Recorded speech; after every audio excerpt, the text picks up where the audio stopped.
இன்னைக்கு தொழிற்சாலைகள் நிறைய வேண்டியது இருக்கு.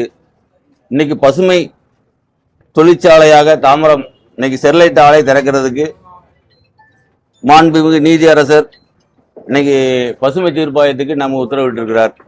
பிரபல தனியார் செய்தி நிறுவனம் நடத்திய கருத்து கணிப்பில் ஸ்டெர்லைட் கிரீன் காப்பர் ஆலை மீண்டும் திறப்பதற்கு மக்கள் ஆதரவு. இந்தியாவின் முக்கியமான செய்தி மற்றும் உள்ளடக்க தளமான டெய்லி ஹண்ட் ஒரு கருத்து கணிப்பை நடத்தியது. அந்த கருத்து கணிப்பில் வேலைவாய்ப்பும் வளர்ச்சியும் கிடைக்க ஸ்டெர்லைட் கிரீன் காப்பர் ஆலையை மீண்டும் திறப்பதை நீங்கள் ஆதரிக்கிறீர்களா என்ற கேள்வி முன்வைக்கப்பட்டது. இந்த கருத்து கணிப்பில் மொத்தம் 10,26,000 பேர் கலந்து கொண்டனர்.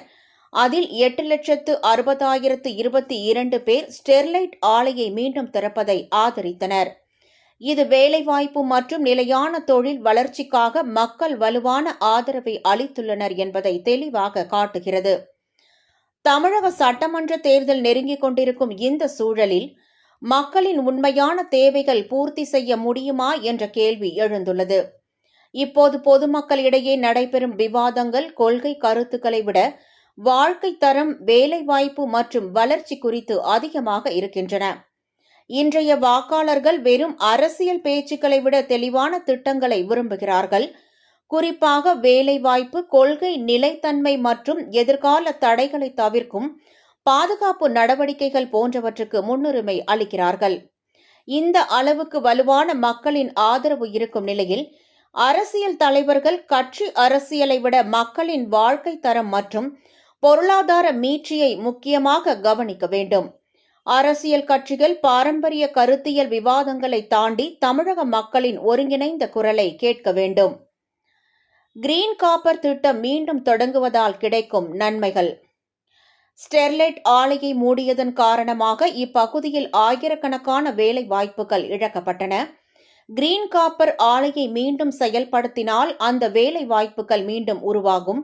இதனால் தூத்துக்குடி மக்களுக்கு மரியாதையான வாழ்க்கை வாய்ப்பு கிடைக்கும். இந்த திட்டம் மீண்டும் தொடங்கினால் பிராந்திய பொருளாதாரம் மீண்டும் வளர்ச்சி பெறும். மேலும் இந்தியா வெளிநாடுகளில் இருந்து இறக்குமதி செய்யும் காப்பரின் மீதான சார்பு குறையும், உள்நாட்டு உற்பத்தி அதிகரிக்கும்.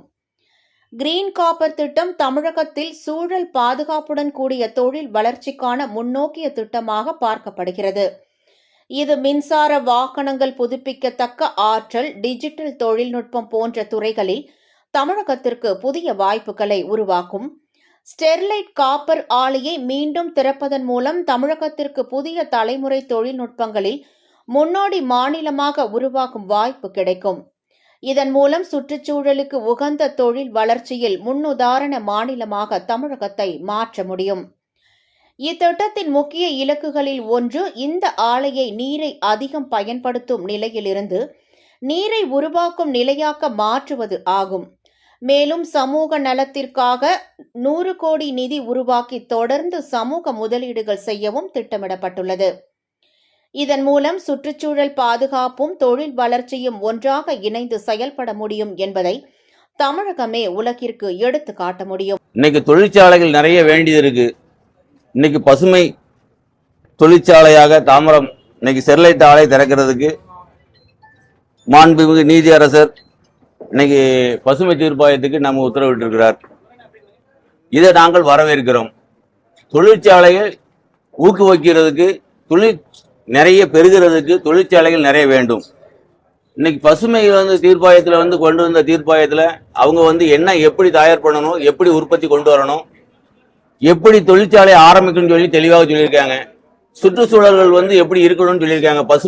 பசுமையாக இருக்கணும் அப்படி இருக்காங்க. உப்பு நீரை, கடல் நீரை எடுத்து நல்ல தண்ணியை ஆக்கி அதில் தான் இன்னைக்கு எடுக்கிறாங்க. தாமிரபரணி தண்ணியை எடுக்க கூடாதுன்னு சொல்லியிருக்காங்க. தாமிரபரணி தண்ணியை நம்ம யூஸ் பண்ண மாட்டோம், விவசாயத்துக்கு இது பண்ணுறாங்க. இதில் உப்பு நீரை எடுத்து நல்ல நீரை ஆக்கி அதில் சுற்றி உள்ள கிராமங்களுக்கு குடிநீராகவும் தர்றதாக சொல்லியிருக்கிறாங்க இவங்க எங்கள் ஆலையிலிருந்து. இது போக கல்வி கற்கிறதுக்கு பள்ளியிலிருந்து கல்லூரி வரைக்கும் நாங்கள் எல்லாம் அது பண்ணுறோம், ஸ்டெர்லைட்லேருந்து பண்ணித்தரோம் அப்படிங்கிறாங்க.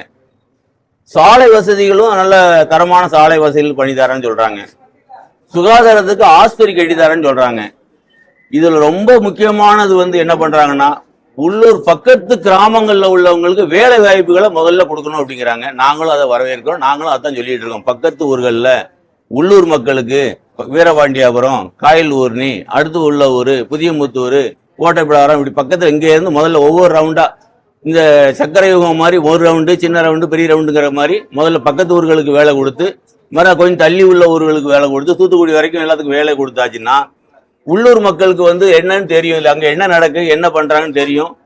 சுற்றுச்சூழலையும் உள்ளூர் மக்கள் அன்னன்னை கண்காணிச்சு பார்த்துக்கிட்டே இருப்பாங்க. இதுக்குன்னு தனி ஒரு கமிட்டி போடாம, அப்படி போட்டாலும் உள்ளூர் மக்கள் வேலை செய்யும் போது என்ன தவறு நடந்தாலும் இது தவறு, இதை செய்ய விட மாட்டாங்க. இப்படி சூழ்நிலையில நம்ம இன்னைக்கு தொழிற்சாலை தொழில் இன்னைக்கு அங்க நடந்துச்சுன்னா தூத்துக்குடி மாவட்டம் செல்வ செழிப்பா இருக்கும். அது போக நம்ம ஏற்றுமதிகள் அதிகமாகும்.